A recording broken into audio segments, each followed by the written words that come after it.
Visions of Collapse is the third full-length album from Victoria, British Columbia-based black metal band Liminal Shroud.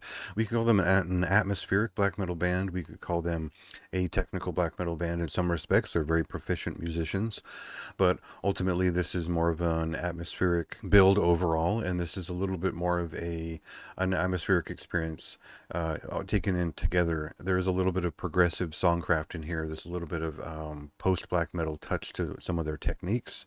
That's a matter of just being a modern black metal band.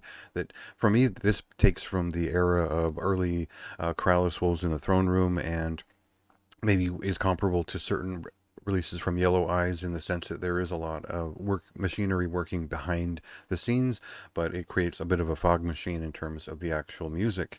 And so there's very long and extended pieces here that are fastidiously composed, and you really feel the shape of their compositions the more time you spend with this record. I was a big fan of their last release, All Virtues Ablaze, and I felt like the thing to do was probably something different this time around. That was a very connective record. It was upfront with its guitar statements. It was kind of a riff record for me in terms of this type of black metal. I wasn't expecting it. There is kind of that Cascadian atmospheric touch to parts of it, but a lot of it is very direct and played in your face, I guess is what I would say. And what they do with this record is they take it to more of a cinematic presentation. And so we'll get a sense of that in this clip here, and then we'll talk about kind of the mood of the album and the way that it develops over the course.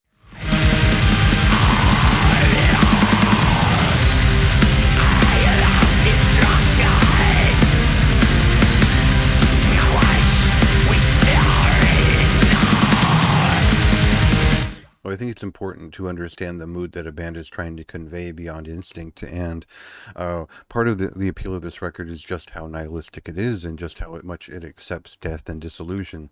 And that means there's a low mood to this record. There's a sort of light at the end of the tunnel leading to death sort of story told here, and it means the erosion of all things comes with the slow dissolution of this music. And it means for more cinematic music with long builds in a lot of these songs, they do take up their full 10 minutes when they are presenting a 10-minute song, and that means like rhythmic dynamics are all over these songs in terms of conveying something emotional and tragic in a sense, and that the tragedian atmospheric black metal thing has been done to death, of course, but what they do here is that they incorporate slowly built melodies to help fuel these songs and keep them interesting.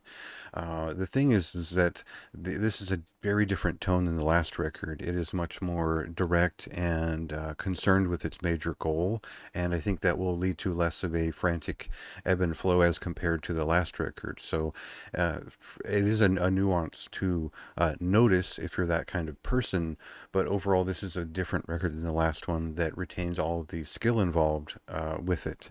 And so again, these are fantastic musicians in terms of their playing ability, and that makes sense that they're on Willowtip.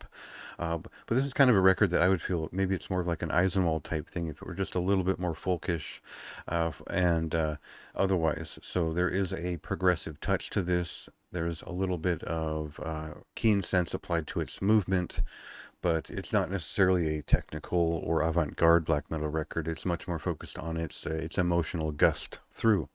And so that'll appeal to maybe a slightly different audience than the last record, which is a little bit more performative in a different way. So that was my major notes. I really enjoyed this record. This is a high recommendation for me. It was fantastically produced. It just sounds great. The evocative album art does well to tell a story. And overall, I think this is just a talented band playing this type of music. It's a little bit different than anything else that's out there. And it's worth noting if you're into this type of maybe more modern black metal with a melodic but also atmospheric touch. So check that out for yourself. It released on July 5th, and read my review for more of my thoughts. Dark